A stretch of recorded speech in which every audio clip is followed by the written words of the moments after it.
न देखी, दिल भर के न देखी न देखी। आज कहना है जिस समय प्रभु श्री राम चल रहे हैं और उस समय समस्त प्रजाप्रवासी कह रहे हैं, दिल ने दिल भर के न देखी मूर्ति सिया राम की, दिल ने दिल भर के।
गाना बजाना मुझे नहीं आता है, टेढ़ा मेढ़ा मेरा गाना है और टेढ़ा मेढ़ा ही मेरा ठाकुर जी है, श्याम सुंदर मथुरा टेढ़ी वृंदावन टेढ़ा।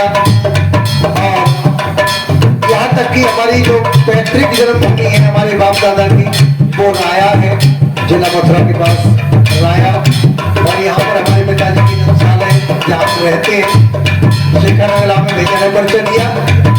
तो टेढ़ा गाना है, टेढ़ा भगवान है हमारा, टेढ़ी गलियां है, टेढ़ी मथुरा वृंदावन है। लेकिन अब अगर आप बैठे रहेंगे तो आनंद टेढ़ा बेड़ा जरूर आएगा। कहना है मूर्ति सिया राम की, दिल ने दिल भर के न देखी।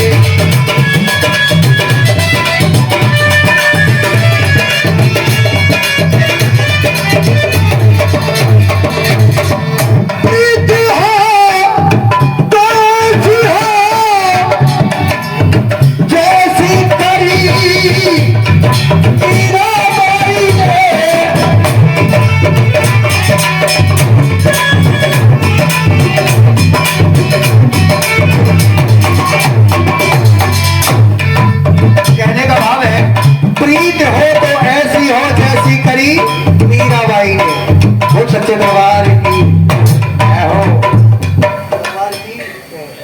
देखिए, आपने सारे भक्तों का नाम सुना होगा, भगवान श्री राम के जो मर्यादा पुरुषोत्तम रहे हैं और भगवान श्री श्याम के जो लीला पुरुषोत्तम रहे हैं। तो एक भक्त का ऐसा नाम आता है जिसकी जन्म की तिथि तो है लेकिन उसकी मृत्यु की कोई तिथि ना है, ना ही किसी विद्वान ने आज तक निकाल के दी। वो कौन है? वो एक राणा परिवार में, जो ठाकुर परिवार में एक राणा परिवार होता है और आज मुगलों के दबाव में आकर के उन्होंने अपना धर्म नहीं बदला और वो अपने धर्म पर डटे रहे। आज जो महाराणा प्रताप जयंती आप बनाते हैं, उस परिवार में एक मीरा नाम की बच्ची थी, मीरा नाम की बेटी थी। और जब मीरा का, हम आपको जीवन परिचय थोड़ा सुनाते हैं, मीरा का जब बहुत ही बचपन था, नासमझ बच्ची के बराबर, तो मीरा के नगर में एक बारात आई। उस नगर में सभी सखियों के माता बहनों के साथ मीरा भी वहां देखने गई। और वहां पर आज की देवियों में भी ये चलन है कि दूल्हा देखने जरूर जाती हैं, हमारी माताएं बहनें दूल्हा देखने अवश्य जाती हैं, और वो मीरा भी गई। तो कोई कह रहा था दूल्हा बहुत सुंदर है, कोई कह रहा था गोरा है, कोई कह रहा था लंबा है, कोई कह रहा था अच्छा है। तो मीरा अपनी माँ से बोली, माँ ये तो बताओ फिर मेरा दूल्हा कहाँ है। अब छोटी सी बच्ची है, किसको दूल्हा बता दिया जाए? वो राज हट, बाल हट, स्त्री हट, बच्ची की हट है। मैया ने प्रेम में आकर के कह दिया, भगवान कन्हैया की तरफ अंगुली का इशारा किया, उठा कर कहा बेटा देख तेरा दूल्हा जी है, गोपाल जी को दूल्हा बता दिया। और मीरा का इतना बड़ा भाव कि आज कन्हैया को ही वो अपना पति मानने लगी। और उसके उपरांत शनै शनै धीरे धीरे मीरा वृद्धि को प्राप्त होती गई। और जैसे ही शादी विवाह के योग्य हुई, उस समय मीरा का पति जो ढूंढा गया, दैववश भगवान की कृपा के वश उसका नाम भी गोपाल ही था। और जब विवाह हुआ, विवाह के बाद गोपाल को पांड रोग से ग्रसित था, जिसको हम पीलिया कहते हैं। और एक दिन धीरे धीरे धीरे उसका स्वर्गवास हो गया, वो भगवान को प्रिय हो गया। मीरा विधवा तो हो गई, तन से विधवा तो होना पड़ा, लेकिन मन से विधवा नहीं हुई, क्योंकि वो गोपाल जी को ही अपना पति मानती थी। इस पर इतना विरोध किया ससुराल वालों ने, बहुत बहुत सताया। कहीं सांप भेजे, गोपाल जी ने गहना भेजा है पहन ले, उसने पहन लिया। कहीं जहर का कटोरा भेजा, उसको कह दिया, गोपाल जी ने अपने चरणों तक भेजा है, प्रसाद भेजा है, पाले। मीरा ने उसको भी पा लिया। और जब मीरा संतों के साथ नाचती थी, भगवान श्री हरि के गुण गाती थी, और गुण गाने के उपरांत एक दिन दुखी हो गई, तो वृंदावन बिहारी के मंदिर में प्रवेश कर गई और उनकी कौली भरकर जेठ भर करके खूब रोई और कहा, कन्हैया तेरे सिवा मेरा संसार में आज कोई नहीं है, और मैं जहर या विष खाकर मरूंगी नहीं, क्योंकि वो तेरा प्रसाद होता है, इसलिए मुझे शरण दे दे। तो हमारे जितने भी वृंदावन मथुरा के वृंदावन के जो भी विद्वान हैं, वो ये बताते हैं मीरा ने प्रवेश तो किया मंदिर के अंदर, लेकिन वापस आज तक कभी नहीं आई, वो भगवान के श्री मुख में ही समा गई। बोलिए भगवान कन्हैया लाल की। तो ये कहना है आज, प्रीति हो तो ऐसी हो जैसी करी मीरा बाई ने,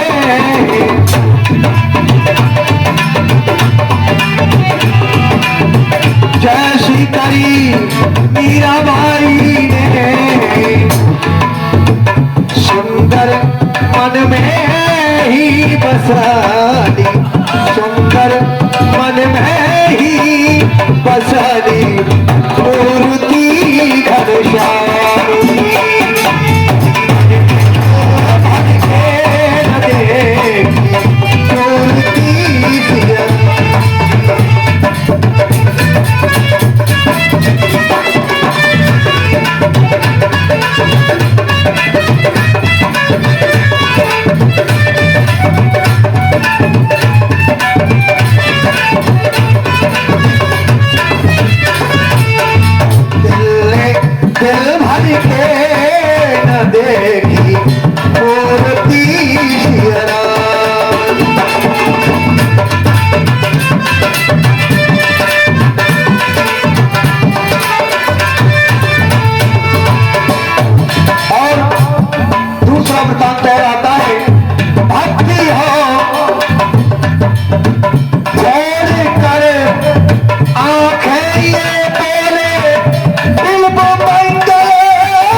मंगल सूरदास।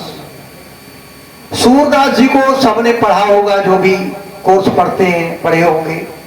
और सूरदास जी के इतने इतने कठिन शब्द और पद हैं जिन पर लोग पीएचडी करते हैं, कोर्स में आते हैं। एमए बीए एलएलबी जो करते हैं वो सूरदास के पदों पर भी पीएचडी करते हैं, जिन्हें डॉक्टर लिखा जाता है बाद में।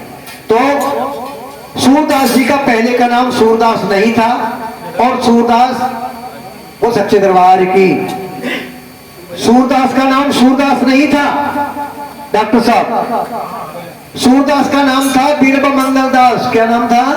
बिल्ब मंगल दास। और सूरदास शुरू से अंधे भी नहीं थे, नेत्र थे, ज्योति आती थी उन्हें, हमारे आपके जैसे थे, हुआ क्या, एक बार अकबर के दरबार में उनके समाज में तमाम गायक गंधर्व वहां एकत्रित हुए, इकट्ठे हुए।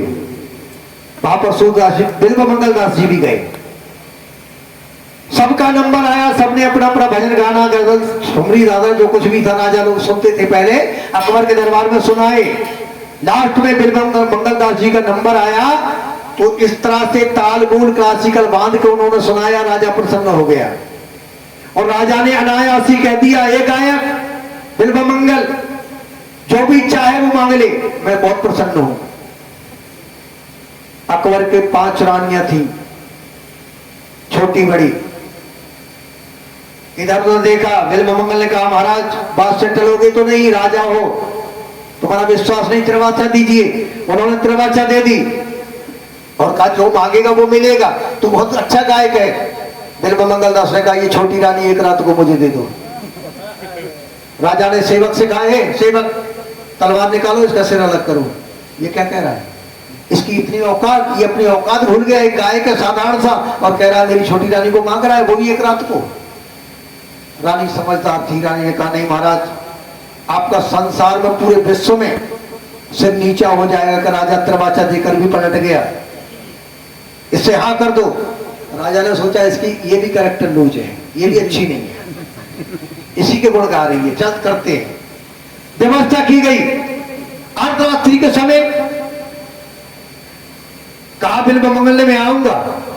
रानी ने क्या किया, उसी दिन अतिसार की दवा ले ली। जमाल घोटा कहते हैं इसको, कहते हैं ना, जमाल घोटा ले लिया। इतना अतिसार हुआ, अतिसार कहते हैं दस्त हो जाते हैं, और बमन हुआ, बमन कहते हैं उल्टी के लिए। अतिसार और बमन हुआ और जो गंदगी थी उसने सोने के कलशों में भरवा दी, इसने महारानी ने, और अलमारियों में लगवा दी। एक रात, एक दिन के बाद 12 घंटे में वो ऐसी हो गई, उसकी आंखें घुस गई अंदर, दांत बाहर निकल आए, शरीर सूख गया, रजाई ओढ़कर लेट गई। बिल्व मंगल ने प्रवेश किया, बोले अरे राजा बहुत झूठा है, यहाँ तो कोई नहीं भेजा, वो कह रहा था मैं रानी को भेजूंगा। रजाई के अंदर से एक हाथ आया, निकला, बोले एक अभी गायक इधर आओ, मैं इधर हूं।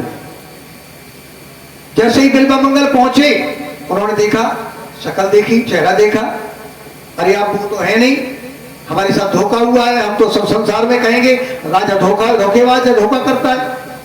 बोली नहीं, मैं वही हूं। तो बोले आप ऐसी तो थी नहीं। बोले मेरी सुंदरता से प्रेम है। बोले हाँ। बोले कलश देखो, वो सोने के रखे हैं, उनके पास जाओ, सुंदरता उसमें रखी है मेरी। जब बिल्व मंगल ने ढक्कन हटाया, दुर्गंध रुका भी नहीं जाता। भाई क्या आ सकता है मलमेला में, क्या आता है दुर्गंध। ढक्कन को दबा दिया, ये क्या मूर्खता है, क्या बकवास लगा रखी, क्या कह रही हैं आप। बोले वास्तविक सुंदरता मेरी वो है, जब वो मेरे अंदर थी तब मैं वैसी थी, और जब मुझसे बाहर में है तो मैं वैसी हूं। अगर मुझसे प्रेम है तो मैं तो ये बैठी हूं यहाँ पर, और अगर उससे प्रेम सुंदरता से है तो उसमें भरी है, जाओ 3 लो 4 लो घर को ले जाओ। बिल्व मंगल के मस्तिष्क में ज्ञान ने प्रवेश कर लिया और उसने सोचा ये सबसे ज्यादा पाप कौन कराता है, कान और आंखें। जब यही नहीं होंगी तो मुझसे पाप होगा ही नहीं, क्योंकि इन्होंने ही पाप कराया है। उसी समय 2 कांटे उठाए, करील के, करील होता है बमूर, इसके कांटे उठा करके और अपनी आंखों को भेद दिया, ज्योति जाती रही, और उसी दिन से भगवान कृष्ण के भक्त हो गए। तो कहना है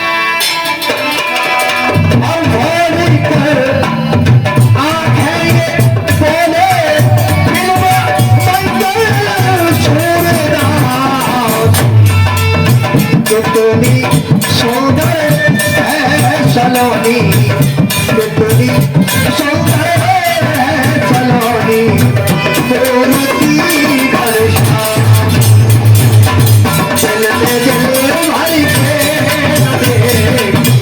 मूर्ति सिया राम।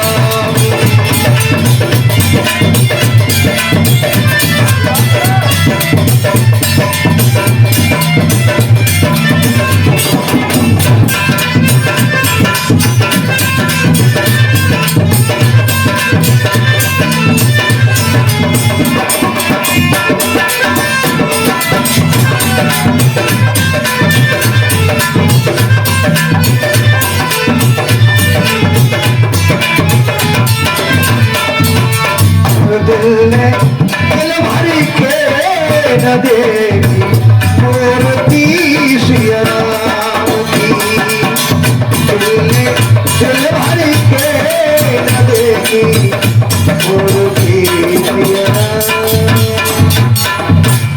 बोले ठाकुर जी महाराज की आदेश करिए।